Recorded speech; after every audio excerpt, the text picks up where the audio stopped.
I call it the Babe Ruth principle. He will call his shots. Most people are like, I don't want to talk to the rest of the world until I've accomplished something.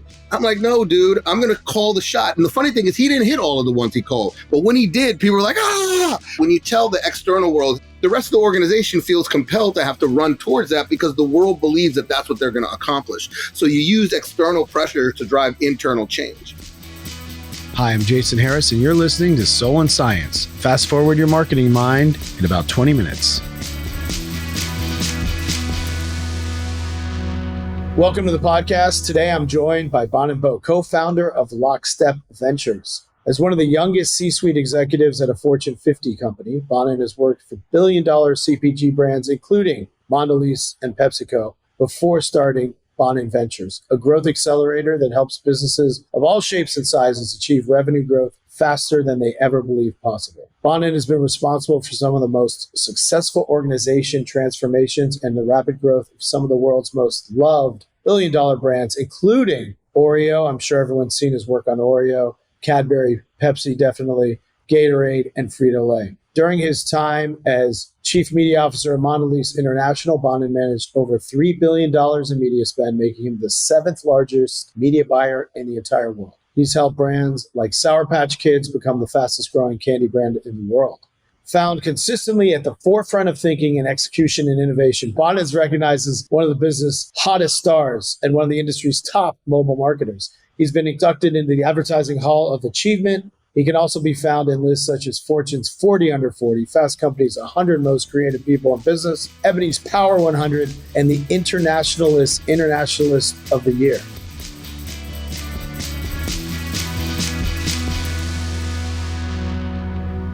Thanks for joining us, Bonin. We are excited to chat with you, and we are going to talk today about an overall theme. Whenever I think of you, I always think of, if you're not early, you're late.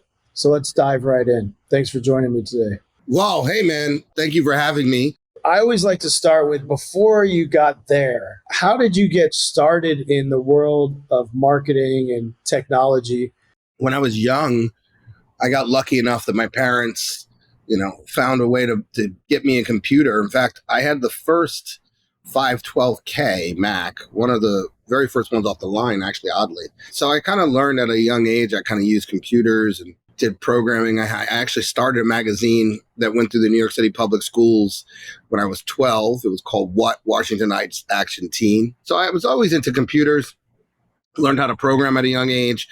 But then I kind of decided that I was going to do something more important with my life, and I was going to go into physics and political science because I wanted to do engineering law, and that's what I went to college for. But during college with my college roommate, we needed some extra money, so we started a web company, and we did a bunch of websites. We did the Jordache website, the Jordache look, working, playing. Still runs through my mind. I ended up falling in love with political philosophy. I was supposed to come out and do a graduate program at Columbia. I graduated. We sold that company in college, which, pennies on the dollar. And that summer, I decided to freelance program because I had nothing to do. Figured I'd make a little bit more money. And I was at like Proxycom, Razorfish, and I went to a internet party, and it was a vodka fountain in a shrimp boat. And I said, this is the life for me. And so I ended up landing at an independent, which was Reuter Finn at the time, which still is, but Reuter Finn. And they wanted us to start an interactive group. And so we built Reuter Finn Interactive. And what was interesting is in 99. And what was that? Was that a PR company? So they were the largest independent PR agency at the time. Tech for PR is different than what we had built at Reuter Finn Interactive. We had built a pure play interactive group that went up against, we would go up against RGA, Razorfish. What happened was all these guys collapsed, and we had done a lot of pharmaceutical work. We were at one point in time the largest creator of pharmaceutical intranets in the world, which is crazy. And so we picked up all this work. And so we ended up becoming a pretty pure play interactive group that happened to be attached to a PR agency. And that was great. The best thing was my boss didn't want to travel. I traveled and pitched around the world, opened up our San Francisco agency, our office, our Asia office, a Europe office at a very young age. And so I had a chance to travel. How old were you at the time? I guess I was like 23, 24, 25. So look, we built Reuter Finn Interactive. I left there. After 7 years. I loved it, every minute of it, but I wanted to take the top slot, and I ended up going to IPG, where I then was part of the investment group.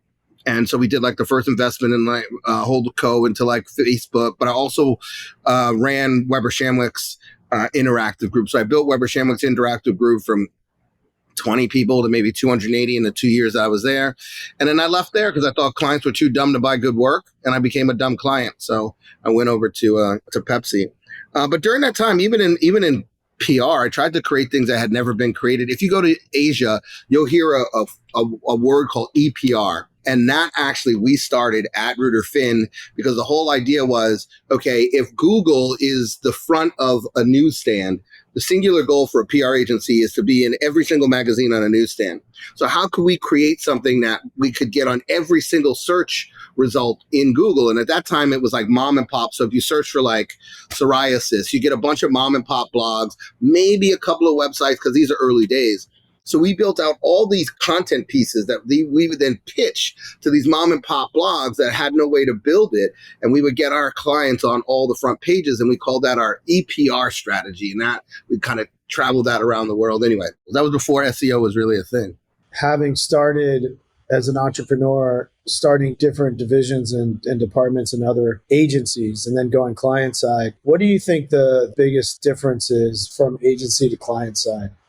Shit rolls downhill, right? So so the agency gets the brunt of it. But I used to treat our group inside of both PepsiCo and Mondelez, because I always ran central groups, so it was different than actually running the core brand. And so we always treated the way we approach the world like an agency. I think the most important thing is that what comes from agency thinking. Like I always think about pitches keep you sharper than anything else in the world. It's like napalm in the morning. Like you're constantly, that's what I loved about it. You're constantly on a different industry. You're constantly thinking about the problems differently because you're constantly faced with those. And so we would try to do that. We would try to work on as many brands as we could. We try to tackle as many different challenges as we could. And so I think that the difference is that you tend to maybe work in a very focused area. But I think when you have global roles, you're operating very similar to how you operate in agencies. So my experience on the client side, the only difference is that you get invited to more parties. Yeah, that's true. And the variety pack of agency life. And you have like 5 days to solve a problem because you have to go present Right. it. That does keep you sharp. But the way you've set it up is you kind of get a lot of different brands if you're working in a centralized way. Right. And I worked across the globe. So I worked in multiple countries. So there was never a dull moment.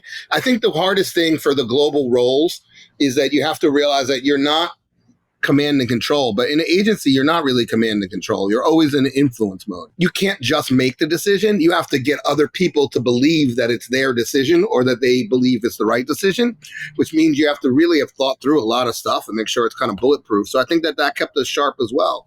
But what was interesting about the client side is that,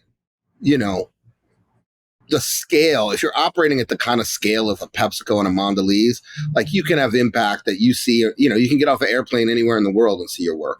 And that's something really, really special. And you have the ability to move the world forward. I think when I went over to PepsiCo, my singular goal was to say yes, to do the things that we knew on the agency side that clients should be doing, so that there could be a role model in the marketplace, so that other brand marketers or other agencies could point to the work that PepsiCo was doing as the beacon of I wanted to be the leader in digital, which meant that we had to take a lot of risks and a lot of chances, but we paved the way for a lot of people to get a lot of stuff done. Did you find any friction when you went to a maybe more conservative client and the way they're used to doing business, and you kind of come in with your entrepreneurial spirit? So there's tension everywhere. There's always friction. But I think it's a couple of things I think that you got to focus on. One, I believe in the whack-a-mole theory. So I think you got to put a lot of stuff into the market so that people, can't kill it all. Because the immediate thought is to kill innovation because it doesn't look like what they know. So if you're focused on only one thing and you spent 9 months doing that and then all of a sudden it gets killed, you just wasted 9 months, right? So I tried to spin a lot of plates, man, a lot of different things. And then the other thing is you got to make sure that you find, I talk about it as coalition of the willing, But even if it's one person, on that idea, you got to find the people. You can't get alignment. I think that's the challenge. People want alignment. You can't even get alignment and like where to sit people at Thanksgiving. So to think 110,000 organizations going to get alignment is just crazy, But if you can find the one or four people that are going to walk barefoot with you and turn this into a religion, then you can win. And then I think no idea is too small if it has the opportunity to directionally be big. So if you see that, like if you want to go into mobile, you can either try what we got lucky is we shifted 10% and I put a big goal out there, but we were much further along. Or you can get a couple of wins on the board, which is what we really did. If you look at the journey of Oreo started off where we were going to do the same exact, we did actually a bunch of the same exact ads, Oreo, Twist, Lick and Dunk, Mom and Kid. The challenge with that is that we had reached every 6 to 12-year-old, right? Everybody who owned a 6 to 12-year-old, and there was no relevance on the top side, so we couldn't grow. But it took us to build wins. Like we had to win on that first social campaign. Then we had to win on the Twitter campaign. Then, and eventually we transformed the whole business to the point where by the time we got 3 years in, we were accelerating that business so quickly. I mean, we launched personalized Oreos in 3 months, man. It was crazy because the org had been on the journey with us and they built a belief system and a trust system. And more importantly, the organization built muscle memory. So the organization used to think that it was them and not even, us. The other piece I try to use is I call it the Babe Ruth principle. The thing that was beautiful about Babe Ruth, he would call his shots. Most people are like, I don't want to talk to the rest of the world until I've accomplished something. I'm like, no, dude, I'm going to call the shot. And the funny thing is he didn't hit all of the ones he called. But when he did, people were like, ah. But more important, he told the world this is what he was going to do, and the world expected him. And so that when you tell the external world, hey, we're going to reinvent the way that shelves, digital shelving works, the rest of the organization feels compelled to have to run towards that because the world believes that that's what they're going to accomplish. So you use external pressure to drive internal change. And then I think the last piece is we tried to build mechanisms that we called it entrepreneurship. I think we coined it originally. Everybody uses it now. But we tried to build mechanisms like PepsiCo 10, mobile futures that put structure around innovation so that everybody could be in the innovation game and have guardrails so it didn't go off the rails. So they felt comfortable doing it. But at the same time, we were structuring for the highest likelihood of successful return. I think one of your greatest strengths is finding trends early. Like I remember Foursquare, SMS marketing, Triller, which we ended up doing a partnership with you on. And we've heard you say if it's standardized, it's commoditized. And that really means when you're waiting for something to be standard and adopted, it's too late to make a splash because everyone's already on it. How you think about finding trends and what passes the Bonin test for something that you're going to go all in on? There's a couple of pieces.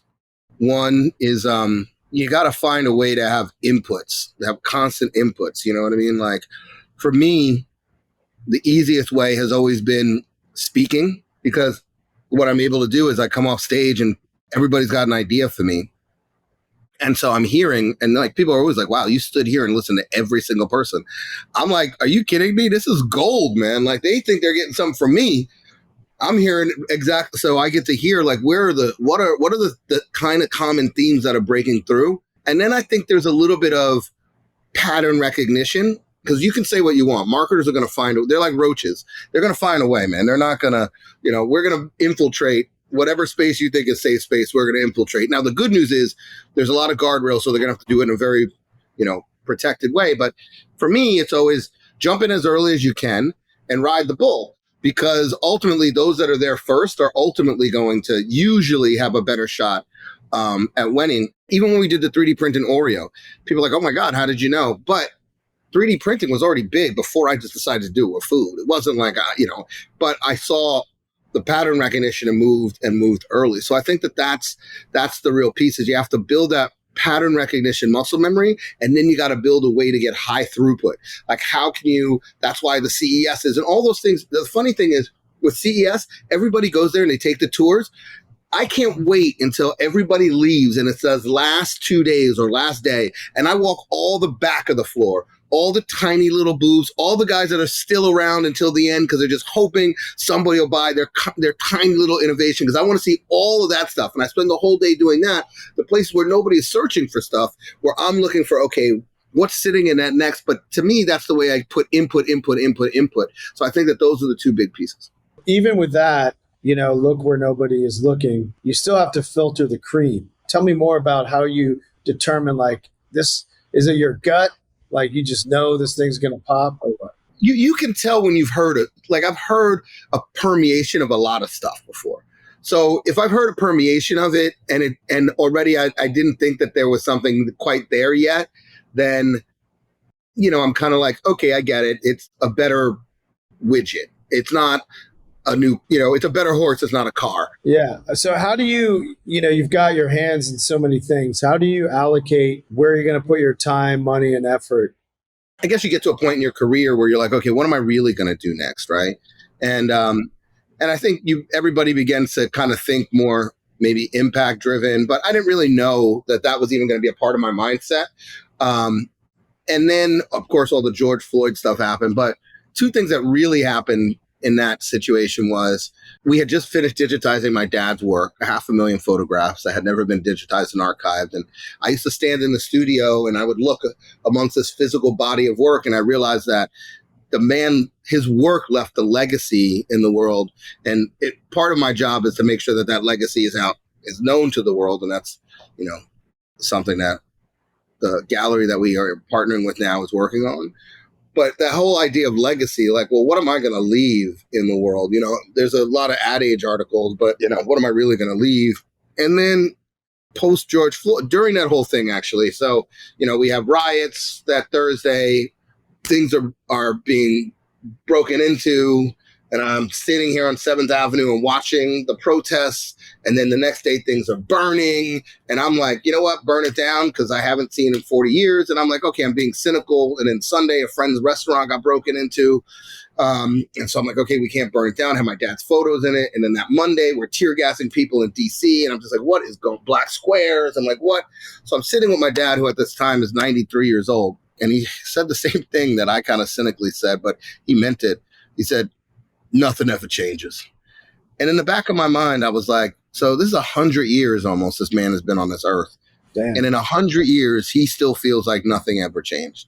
And so and look, there has been change. I mean, but the biggest thing I can do is try to dedicate some portion of what I do to driving change. And I happened to get a phone call from Michael Loeb, who said, Bonin, I want to make some change. We got to do something. So we sit and talk. He's like, look, I really want to figure out a way to invest in Black founders. And I said, okay, let me think about it. And I called her back and I said, look, I think what we got to do is, if we create a fund, we need to focus it on real systemic issues. So Lockstep was born. And the idea is really to focus on founders that otherwise don't have access to capital, that are not the ones on the coast, but the ones in the middle, and that are focused on really 4 issues: criminal justice reform, financial literacy, education reform, and healthcare outcomes.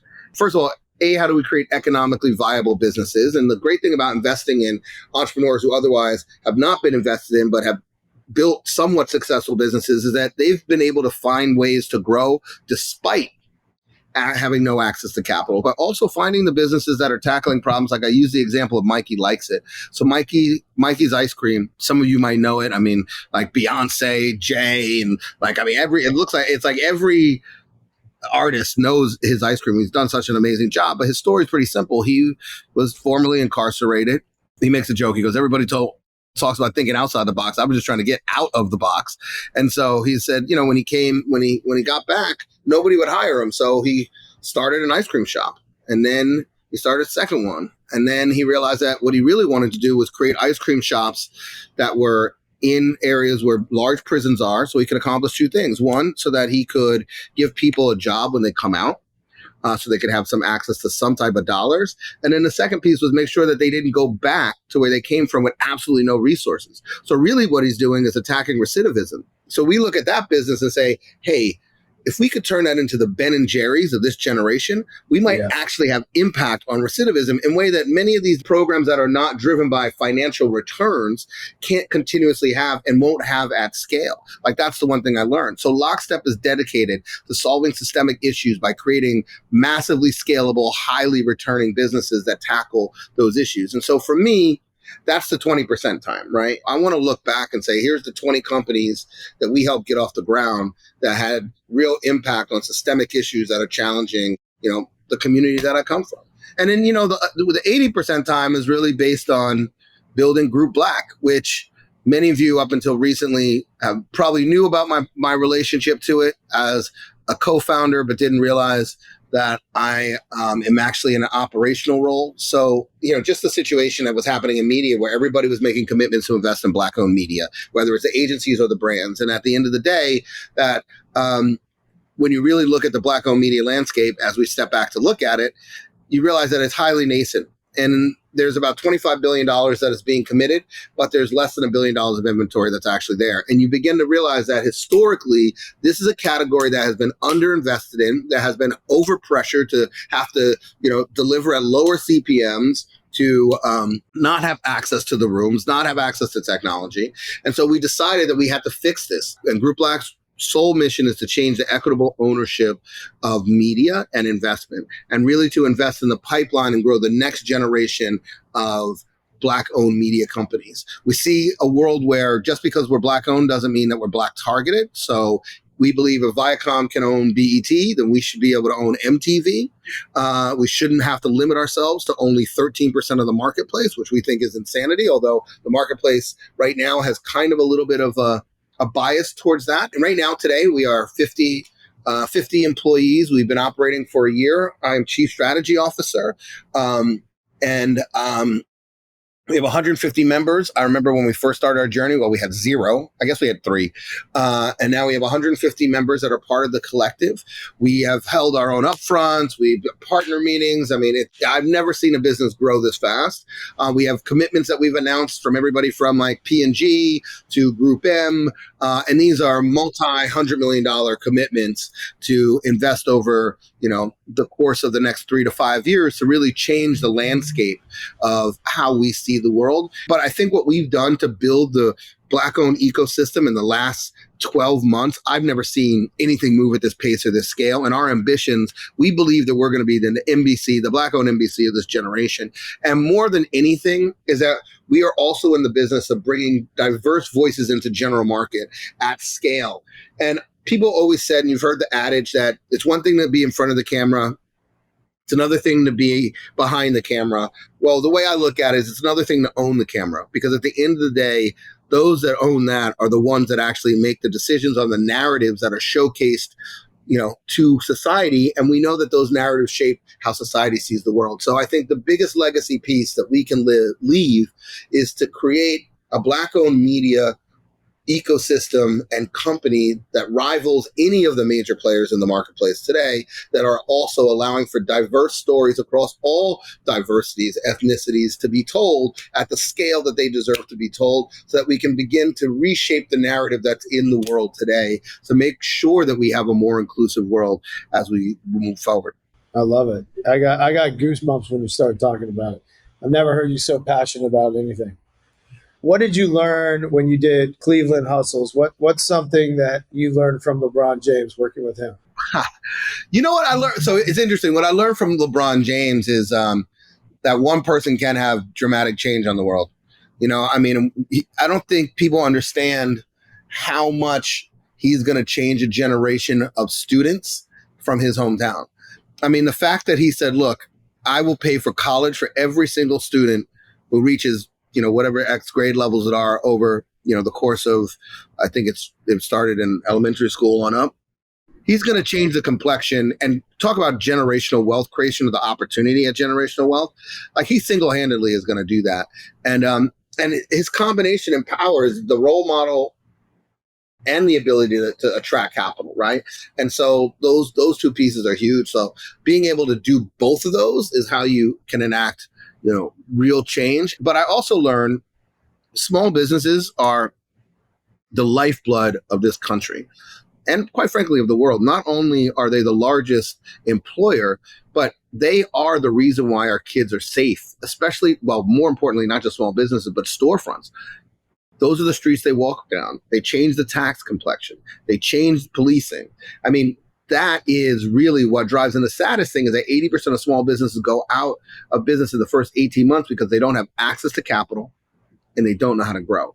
So here is the most important engine of our economy, and yet we haven't provided them the tools to make sure that they can survive at a greater clip and a greater scale. And if we were to focus more on that small business ecosystem, I think we would see a totally different landscape. Will LeBron be part of your current and future venture? I mean, they're only a phone call away, as always. All right. I love that. All right. So wrapping up here, do you think marketing lives more in the heart or the head? Meaning, do you make decisions based on, your spidey sense, or do you make it based on, I got to see the numbers and the data? I mean, you said it before, it's art and science, right? But I think that, the art is in being able to interpret the science. Some of the smartest marketers that I know are those, that look at the data but trust their gut. I also learned small steps. You can make big leaps by doing small steps. Say to the world what you're going to do, and then you're going to end up having that external pressure will make the thing happen. Marketers are like roaches. I've never heard that one before, but I like it. I think using events and speaking to find the fresh ideas and the ideas where nobody's looking, because everyone's looking at the next thing that's about to pop. So you got to find the next thing that's going to pop. The new. A new. You're, LeBron James, one person can have dramatic change. And I love that you're focused now on true impact, not just saying impact, but true impact and legacy. 2 questions for you, not marketing related. Who are your role models and what have they taught you and how have they influenced you? There's so many role models. I mean, you learn something from everybody. And, I've been lucky to have some of the best bosses in the world. I learned a ton from, like, Dana Anderson, for example. I've learned a ton from Gail Hyman, Kathy, Michael. I mean, all the people who I've learned a ton from the people who I work with. I think right now I'm really enjoying 2 things. I'm enjoying, as the collection where my dad is getting put together, it's just getting to learn even more about who he was. And, the biggest thing about him was all the creativity in the world was great, but he was a craftsman. Like, he knew his tools and he learned and appreciate the craft of it. And that allowed him to create great things. And I think sometimes we forget to take a moment and how hard it is to actually learn how to be good. We want to jump to that phase, but I have his first roll of film from roll 0 to, roll 10,000 or whatever it is. And he would start off, he was trying to shoot people. Eventually he did, right? But he was too scared to shoot people. So he would shoot like squirrels. And the first squirrel, you're like, okay, it's a squirrel. But by roll like 60, because all he did was shoot squirrel after squirrel after squirrel, you're like, this is the best looking fucking squirrel I've ever seen. He has mastered the squirrel. Right, he's mastered, or like a lamppost. Like, and you see throughout all of it, you see him taking a thing that he needs to learn and really focusing on the crafts. And that's all he ever talked about. The other role model, and I know this is going to sound weird, is by the time I was old enough to appreciate, like, my mom. My mom was a very jaded person by that time. They had separated. Life was just hard. By the time I could appreciate my mom, right? And so we didn't really have the best relationship, unfortunately. And I always thought to myself, I would have a better relationship later on in life. Like, I always thought my dad was going to die first, then my mom, but I would have time with my mom and we would figure it out and we would get there. And it didn't happen that way, right? Life never does.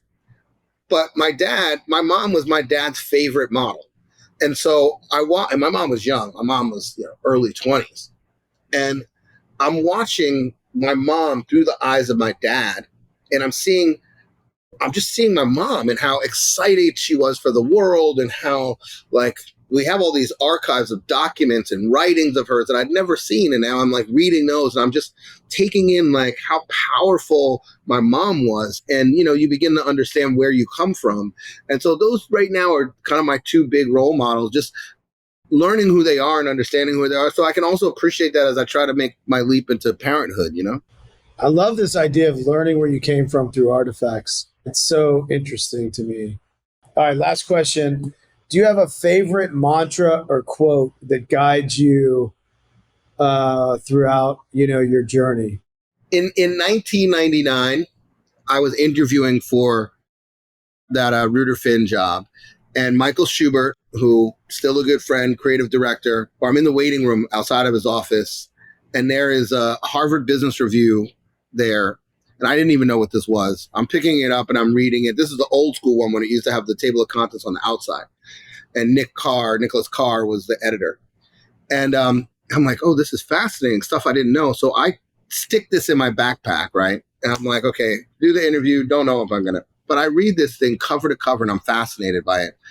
And there's one quote I read in there, and it was all around, what does leadership look like? And there was a quote that said, the mark of a great number one is where their number two goes to lead.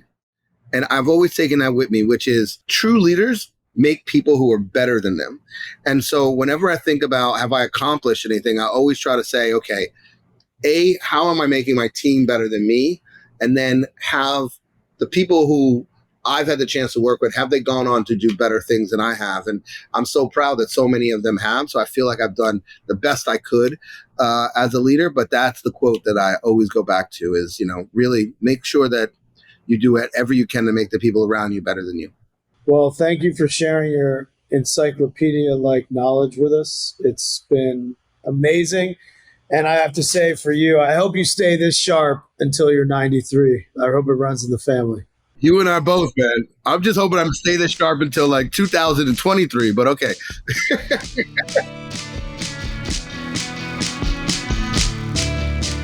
Soul and Science is a Mekanism podcast produced by Maggie Bowles, Ryan Tillotson, Tyler Nielsen, Emma Swanson, and Lily Jablonski. The show is edited by Daniel Ferreira with theme music by Kyle Merritt. And I'm your host, Jason Harris.